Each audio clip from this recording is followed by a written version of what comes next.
Lauren sat alone in the center of the restaurant, her wheelchair angled awkwardly toward the door, a single red rose wilting on the white tablecloth. 30 minutes had passed. The empty chair across from her seemed to grow larger with each glance from nearby tables. She could feel the stares, the whispers threading through the Valentine's crowd like cold wind. Her phone buzzed. She already knew what it said before she opened it. "I can't do this anymore, I'm sorry." Her hands trembled as she set the phone down beside the rose. The couple to her left exchanged a look. The woman leaned toward her date and whispered something behind her hand. They both smiled, not kindly. "Before we continue, I'd love to know where you're watching from tonight. Drop your city or country in the comments. It reminds us we're all connected, no matter where we are." Lauren gripped the edge of the table. She had dressed carefully that morning, chosen the deep blue dress that made her feel beautiful despite everything. Trevor had promised this time would be different. He had looked her in the eyes 3 days ago and said the chair didn't matter, that he saw her, really saw her. But the empty seat said otherwise. A waiter approached, young and uncomfortable. "Miss, will your party be joining you soon?" She forced a smile that felt like glass breaking. "No, just me tonight. Would you like to order?"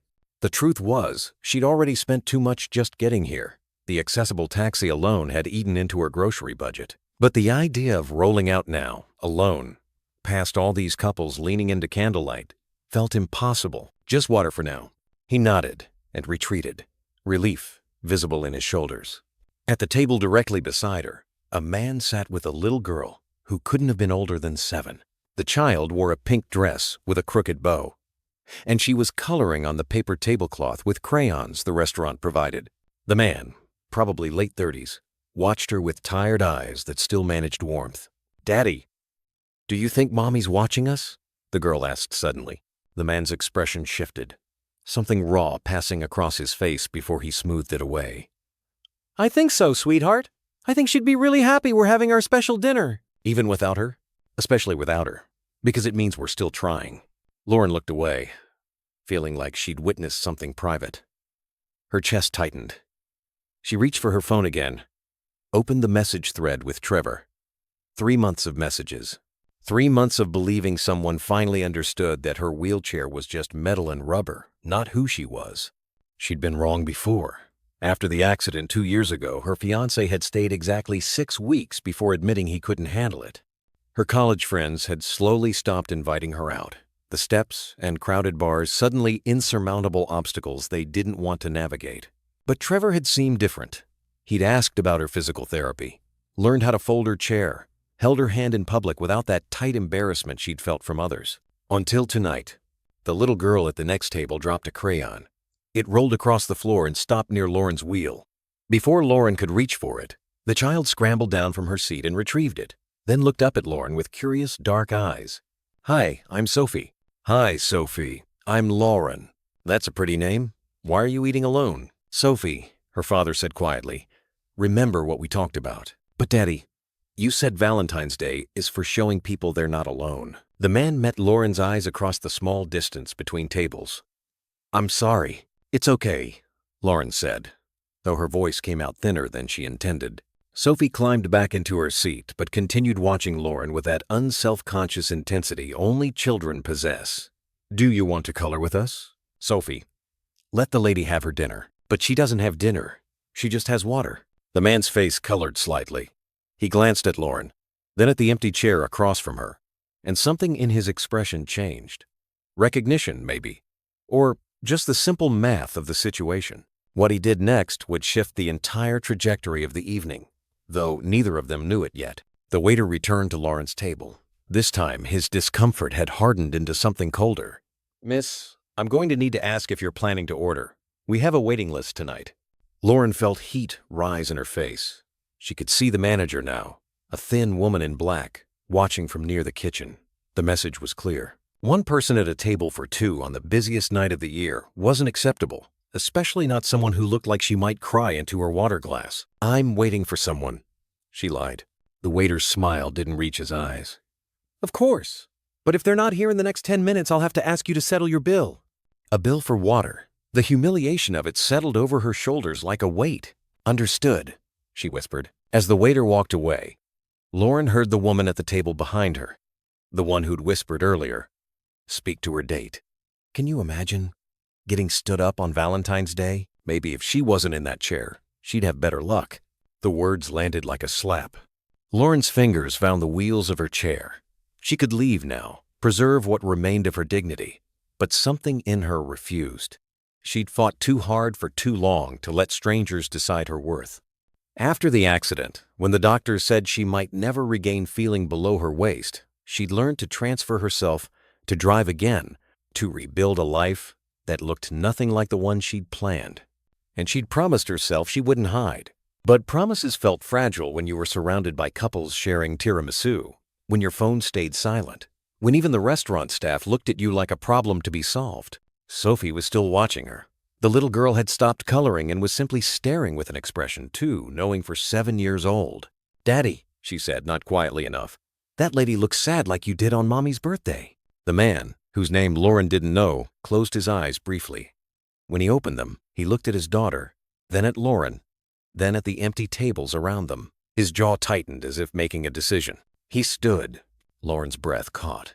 She expected him to gather Sophie and leave, to join the exodus of people who found discomfort easier to avoid than address. Instead, he walked the 3 steps to her table and stopped. Up close, she could see the worn quality of his suit jacket, the careful way he'd shaved, the wedding ring still on his left hand despite the absence of a partner. "I'm Marcus," he said, "and I'm going to do something that might seem strange, but I hope you'll understand why." Before Lauren could respond, he pulled out the empty chair across from her and sat down. The restaurant noise seemed to dim. The couple behind her stopped whispering. Even the manager paused near the kitchen, uncertain. "What are you doing?" Lauren asked. "Sophie's right. Nobody should be alone tonight. And honestly, neither of us should be at separate tables pretending we're fine." His voice was steady, but his hands weren't. He folded them on the table. And Lauren saw the slight tremor, the grief he was holding back. "You don't have to do this," she said. "I know. But Sophie's been asking me all week how we show people they matter. I think this is part of the answer." Sophie appeared beside the table, dragging her coloring supplies. "Can I sit too?" Marcus smiled, the first genuine expression Lauren had seen from him. "Ask Lauren. It's her table." The little girl looked up at Lauren with such hope that refusing felt impossible. "Of course you can sit with me," Lauren said. And just like that, the empty table wasn't empty anymore. The waiter reappeared, his expression now completely confused. "Will you be ordering together?" Marcus didn't hesitate.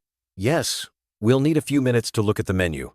As the waiter retreated, Lauren felt tears pressing behind her eyes. But for the first time that evening, they weren't born from humiliation. "You really didn't have to do this," she said quietly.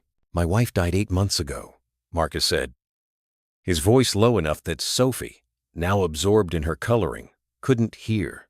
"Cancer. She fought for 2 years. And every day during treatment, every hospital visit, every bad news appointment, I watched people look away. They didn't know what to say, so they said nothing. They didn't know what to do, so they did nothing." He paused, glanced at his daughter. "It's the worst feeling in the world, being invisible when you need to be seen most." Lauren understood then. This wasn't pity. This was recognition. "I got stood up," she admitted. 3 months together, and he couldn't even text until I was already here. Then he's an idiot. The bluntness made her laugh, a small, surprised sound. "Maybe. Definitely," Marcus said. "Sophie, what do you think we should order?" The little girl looked up, crayon poised. "Spaghetti and chocolate cake." "Sounds perfect." Over the next hour, something unexpected happened. They ate together, the 3 of them, at a table that had started the evening soaked in loneliness. Sophie told Lauren about her school, about her goldfish named Princess, about how her mom used to make heart-shaped pancakes every Valentine's Day, and her daddy had tried this morning, but they came out more like blobs. Marcus mostly listened, but occasionally he'd add details, his voice catching on certain memories. His wife's name had been Rachel. She'd been a teacher. She'd loved terrible puns and hiking and old movies that made her cry. Lauren found herself sharing too, about the accident, a drunk driver on a rainy night who'd walked away without a scratch while Lauren's spine compressed at T12, about the physical therapy that felt like torture, about learning to see herself as whole when the world kept suggesting she was broken. "You're one of the strongest people I've ever met," Marcus said at one point. You don't know me. I know you got dressed up and came here alone even though it terrified you. I know you didn't leave when you had every reason to.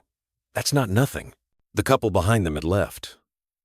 The woman in the red dress who'd made the cruel comment had glanced at their table twice, her expression pinched, before paying her bill early. The restaurant began to empty as the evening wore on.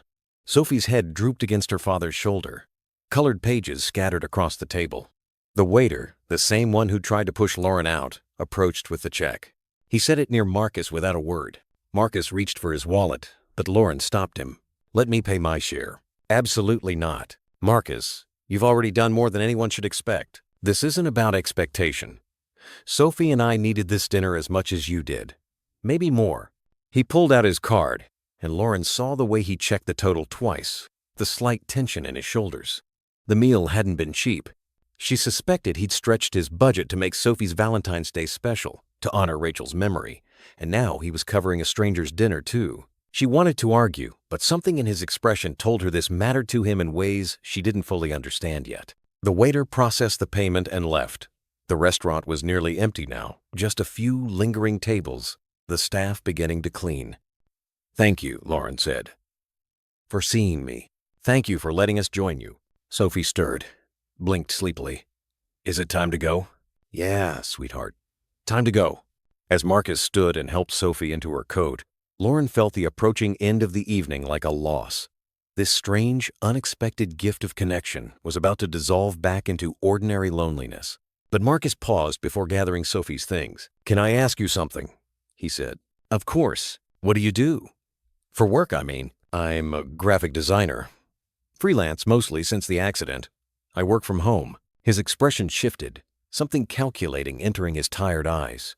"Are you good at design?" "Yes, very.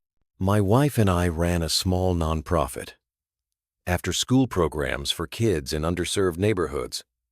Since Rachel died, I've been trying to keep it going, but I can barely manage the logistics. Our website is ancient. Our fundraising materials look like they're from 1995. I keep meaning to hire someone, but the budget is tight and I don't trust most of the designers I've found online." Lauren's heart began to beat faster. "What are you saying?" "I'm saying maybe the universe put us at next to each other for a reason. Would you be interested in meeting sometime to talk about a project? Paid, of course.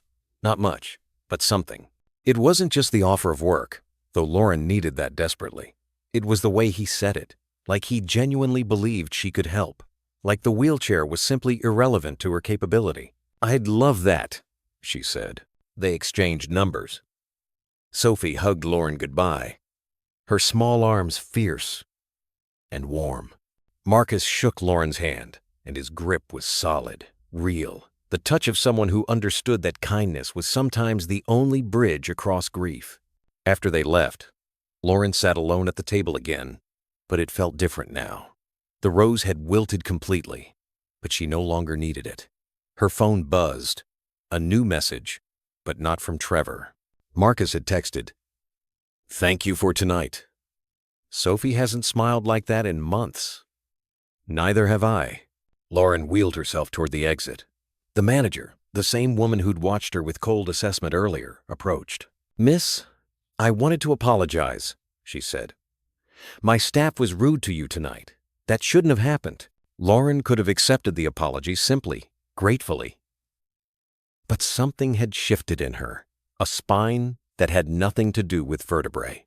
"Your staff followed your lead," Lauren said evenly. "I saw you watching. You made it clear I wasn't welcome." The manager's face reddened. "We were just concerned about the wait list. You were concerned about how I looked, alone, in a wheelchair, on Valentine's Day. You decided I was a problem before I ordered a single thing. That's not fair. Fairness is a woman being able to eat dinner without being treated like a burden." Lauren didn't wait for a response. She wheeled herself into the night, where the February air bit cold but clean against her face. What Lauren didn't know was that Marcus stood in the parking lot beside his car, Sophie already buckled in the back seat, watching Lauren emerge from the restaurant. He'd seen the manager approach. He'd waited to make sure Lauren was okay. This stranger who'd reminded him that courage came in forms he'd stopped recognizing. And as he drove home that night, Sophie asleep in the back seat, he made a decision that would change both their lives. 3 days later, Lauren arrived at the address Marcus had texted. The nonprofit operated out of a converted community center in a neighborhood where chain-link fences outnumbered trees. Inside, the walls were covered with children's artwork, bright crayon drawings that spoke of imagination surviving hardship. Marcus met her at the door. He looked different in daylight, younger somehow, though the grief still lived in the corners of his eyes. "Welcome to Rachel's Place," he said. "You named it after her. She started it.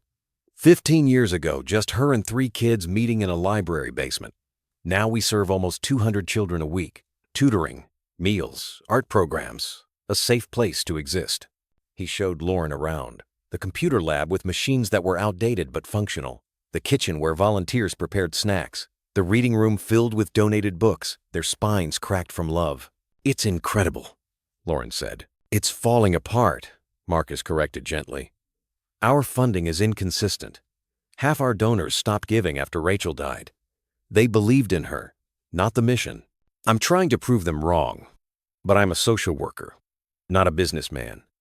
I can help a kid process trauma, but I can't design a grant proposal that doesn't look like a ransom note." Lauren laughed, and it felt good. They spent the next 2 hours talking. Marcus showed her the current website, which looked like it hadn't been updated since 2010. He showed her the brochures they used for fundraising, dense paragraphs with no images, no heart. "I can fix this," Lauren said. "All of it. I can't pay much. Maybe $500 to start?" It was less than a quarter of her normal rate, but Lauren didn't hesitate. Deal. Over the following weeks, Lauren threw herself into the work. She redesigned the website, creating something clean and modern that told Rachel's story, that showed the children's faces with permission, that made clear what every donated dollar achieved. She crafted fundraising materials that were visual and emotional, not just informative. She designed social media graphics. She created an annual report that looked professional enough to impress corporate donors. And somewhere in the work, she found herself healing. Marcus would text her updates. Photos of Sophie doing homework in the reading room. Stories of kids who'd been helped. Slowly, their messages became more frequent, more personal. He told her about the night Rachel died, how he'd held her hand and felt the exact moment she left, how Sophie had been asleep in the chair beside the hospital bed and he'd had to wake her and explain that Mommy was gone. Lauren told him about the months after her accident when she'd wished she had died instead. When the loss of her legs felt like the loss of her future, when she couldn't imagine wanting to live in a body that had betrayed her. They were 2 people learning to breathe again after drowning. 6 weeks after Valentine's Day, Marcus called her. "Can you come to the center tomorrow? Around noon? Is something wrong? Just trust me." When Lauren arrived, the main room was filled with people. Donors, volunteers, families from the programs. Sophie ran to greet her, wearing another pink dress with another crooked bow. "We have a surprise," the little girl whispered. Marcus stood at the front of the room. When he saw Lauren, he smiled, and it reached his eyes fully for the first time since she'd known him. "Everyone, this is Lauren Davis. 6 weeks ago, our nonprofit was on life support. Our donations were down 60%. Our website was a joke. We were maybe 3 months from closing our doors and letting down 200 kids who depend on us." He gestured to a screen behind him, and Lauren's website design appeared, projected large. "Lauren rebuilt our entire digital presence. And because of her work, because of these materials, we just received our largest grant in 5 years, $50,000 from the Henderson Foundation." They specifically mentioned the professionalism of our proposal. The room erupted in applause. Lauren felt her face flush. "But that's not the only reason you're here," Marcus continued. "Lauren, you've given us more than good design. You've given us hope. You've shown me and Sophie that life doesn't end when we think it does, that strangers can become family, that Valentine's Day, even when it starts terrible, can lead to something beautiful." He walked toward her, and the room went quiet. "I'd like to offer you a permanent position. Part-time Director of Communications. It's not a lot of money, but it's steady. And it means you'd be part of this, part of what Rachel started, part of what we're building." Lauren couldn't speak. The tears she'd held back for weeks finally broke free. "Is that a yes?" Marcus asked softly. "Yes," she managed. "Absolutely yes." Sophie launched herself at Lauren, hugging her with the uncomplicated joy only children possess. The room applauded again, and Lauren looked around at these faces. These people who'd become hers without her realizing it. After the celebration ended, after the donors left and the volunteers cleaned up, Marcus and Lauren sat in the reading room while Sophie picked out books to take home. "I need to tell you something," Marcus said. Lauren's stomach tightened. "Okay." "That night at the restaurant, I didn't just sit with you because Sophie suggested it. I sat with you because I saw myself, not the wheelchair, not the person who'd been stood up. I saw someone trying to be brave when everything felt impossible. And I realized that's what I'd been doing for 8 months, just trying to survive each day without falling apart." He paused, looked at his hands. "Rachel made me promise something before she died. She made me promise I'd still live, really live, not just go through motions, that I'd let people in, that I'd teach Sophie it's okay to hurt, but not okay to hide." "That's a hard promise to keep," Lauren said. "The hardest. But then I met you, and you reminded me what bravery actually looks like. It's not pretending you're not hurt. It's showing up hurt and refusing to disappear." Lauren reached across the space between them and took his hand. The touch was simple, but it meant everything. "Thank you for seeing me," she said. "Thank you for letting me." What neither of them saw was Sophie watching from behind a bookshelf, a small smile on her face, already imagining the story she'd tell at school about how her daddy and her new friend Lauren had found each other on the saddest Valentine's Day ever. 3 months later, Lauren's life had transformed in ways she couldn't have imagined. The nonprofit work was part-time, but it was steady, and it gave her days, structure, and purpose beyond just paying bills. Her freelance business had picked up too, word spreading about the designer who'd revitalized Rachel's place. But more than the work, she'd found community. She ate dinner with Marcus and Sophie twice a week, casual evenings where Sophie did homework and Marcus cooked meals that were edible but never impressive. Lauren helped Sophie with art projects. Marcus helped Lauren navigate insurance paperwork for a new wheelchair that actually fit her body correctly. They were building something neither wanted to name yet, something fragile and precious. On a Saturday in May, the nonprofit held its annual fundraising gala. Lauren had designed all the materials, and the event had sold out for the first time in years. She wore a green dress that made her feel powerful, and she'd learned to do her makeup in a way that highlighted her eyes. Marcus wore a suit that actually fit, not the worn jacket from Valentine's Day. Sophie stayed with Marcus's mother for the evening, though she'd complained bitterly about missing the party. The gala was beautiful. Donors mingled. A local news station sent a reporter. The Henderson Foundation representative gave a speech about investing in grassroots organizations that changed lives. And when Marcus took the stage to speak about Rachel, about the dream she'd planted that continued growing, Lauren watched from her spot near the back and felt something break open in her chest. This was what healing looked like. Not forgetting the pain, but building something beautiful alongside it. After Marcus's speech, after the applause faded, he found Lauren near the silent auction tables. "Dance with me," he said. She looked at him, startled. "I can't exactly dance." "Sure you can.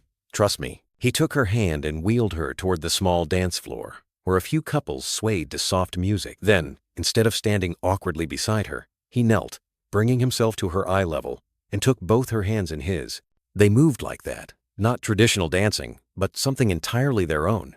His hands holding hers, her wheelchair swaying gently to the music, both of them learning a new language of intimacy. "I need to tell you something else," Marcus said quietly, his voice nearly lost in the music. "You're full of confessions tonight. I'm falling for you. Maybe I have been since Valentine's Day, and I know it's complicated. I'm a widower with a daughter. You're rebuilding your life. We're both carrying more baggage than anyone should have to lift. But I can't pretend anymore that you're just my colleague or just my friend." Lauren's breath caught. She'd felt it too, the shift from gratitude to something deeper, but she'd been too afraid to name it. "What about Rachel?" she asked gently. "Rachel would have loved you. She would have loved how you fight, and she would have told me I'm an idiot if I let fear stop me from living the life she made me promise to live." "What about Sophie?" "Sophie asks me every night when Lauren is coming over again. Yesterday she told me she thinks you're magic because you can draw on a computer and make beautiful things appear." Lauren laughed, tears blurring her vision. "I'm not magic. You are to us." The music swelled, and Lauren made a choice. She'd spent 2 years learning to choose courage over comfort. This was just another moment in that education. "I'm falling for you too," she said. Marcus's smile was sunrise after endless night. They didn't kiss, not there surrounded by donors and cameras. But they held each other's hands as the song ended, and it was enough. The gala raised $80,000, enough to fund Rachel's place for 2 full years with a cushion for growth. The local news story brought in volunteers and new program inquiries. The nonprofit wasn't just surviving anymore, it was thriving. And somewhere in the success, Lauren found what she'd lost on that Valentine's Day. Not romance, though that came too, slowly and carefully. Marcus and Lauren learning to build something real from the rubble of their separate griefs. What she found was the understanding that being seen, truly seen, was the greatest gift one person could give another. A year after that Valentine's Day, Lauren moved into a new apartment, one fully accessible with wide doorways and a roll-in shower. Marcus and Sophie helped her unpack. They hung pictures on the walls, Sophie directing placement with serious artistic consideration. In the kitchen, as they assembled furniture that came with incomprehensible instructions, Marcus found a wilted red rose pressed in a book Lauren had packed. "What's this?" Lauren looked at it, the dried petals fragile as paper. "That's from the worst and best night of my life." "Why did you keep it?" "Because it reminds me that endings can be beginnings if you're brave enough to stay." Marcus kissed her then, gentle and sure, and Sophie made exaggerated gagging sounds from the other room but smiled while doing it. The rose went into a frame, hung beside Lauren's desk, where she worked on designs for Rachel's Place and a growing list of other nonprofits who'd found her through word of mouth. Some mornings, when sunlight hit the frame just right, Lauren would pause in her work and remember that restaurant, that empty chair, that moment when a stranger stood up and walked over because his daughter believed Valentine's Day was for showing people they weren't alone. She'd been so certain that night that she was unlovable, that the wheelchair had made her invisible, that Trevor's abandonment was proof of her diminished worth. But Marcus had seen her, Sophie had seen her, and slowly, painfully, wonderfully, she'd learned to see herself again, not as broken, not as less than, just as human, carrying her story in a body that moved differently than others, but moved nonetheless. 2 years after Valentine's Day, Marcus and Lauren were married in a small ceremony at Rachel's Place, surrounded by the children and families whose lives the nonprofit had touched. Sophie was the flower girl, her dress pink and her bow actually straight for once. They exchanged vows they'd written themselves. Marcus promised to always see Lauren, to never let her disappear, to build a life where her wheelchair was just one detail in a much larger story. Lauren promised to remind Marcus every day that Rachel's dream was still alive, that grief and joy could coexist, that love didn't replace what was lost but made room for something new. When the officiant said they could kiss, the room erupted in cheers. Sophie threw petals with theatrical enthusiasm, and somewhere in the celebration, Lauren caught sight of the framed rose hanging near the entrance, a reminder of how far they'd traveled. That evening, after the guests left and Sophie fell asleep on a couch in the reading room, Marcus and Lauren sat together in the quiet, his arm around her shoulders, her hand resting on his knee. "Do you ever think about that night?" he asked. "Really think about it?" "Every day," Lauren said. "I think about how close I came to leaving before you sat down, how I almost let shame chase me away. I think about how close I came to staying at our separate tables, about how easy it would have been to teach Sophie that kindness is optional, something you do when it's convenient." They sat in silence, watching the city lights through the windows. "We saved each other," Lauren said finally. "No," Marcus corrected gently. "We saw each other, the saving we did ourselves." Outside, the February night was cold but clear. Somewhere in the city, people were celebrating Valentine's Day, some with joy, some with loneliness. Somewhere, another person was being stood up, dismissed, made to feel invisible. But in that converted community center, in the space Rachel had built and Marcus had preserved and Lauren had helped expand, there was proof that visibility mattered, that kindness was never wasted, that the simple act of sitting down with a stranger could change everything. Lauren rested her head on Marcus's shoulder, feeling his heartbeat steady against her cheek. "Happy Valentine's Day," she whispered. "Happy every day," he answered. And in that moment, in that place built from love and loss and second chances, it was enough to simply be seen, to simply belong, to simply know that empty chairs don't stay empty if someone is brave enough to fill them. The truth, Lauren had learned, the truth that carried her through hard days and uncertain futures, was this: We are never as alone as we feel, never as invisible as we fear, and never as broken as the world suggests. Sometimes salvation wears a worn suit and brings a 7-year-old with crooked bows. Sometimes it looks nothing like we imagined.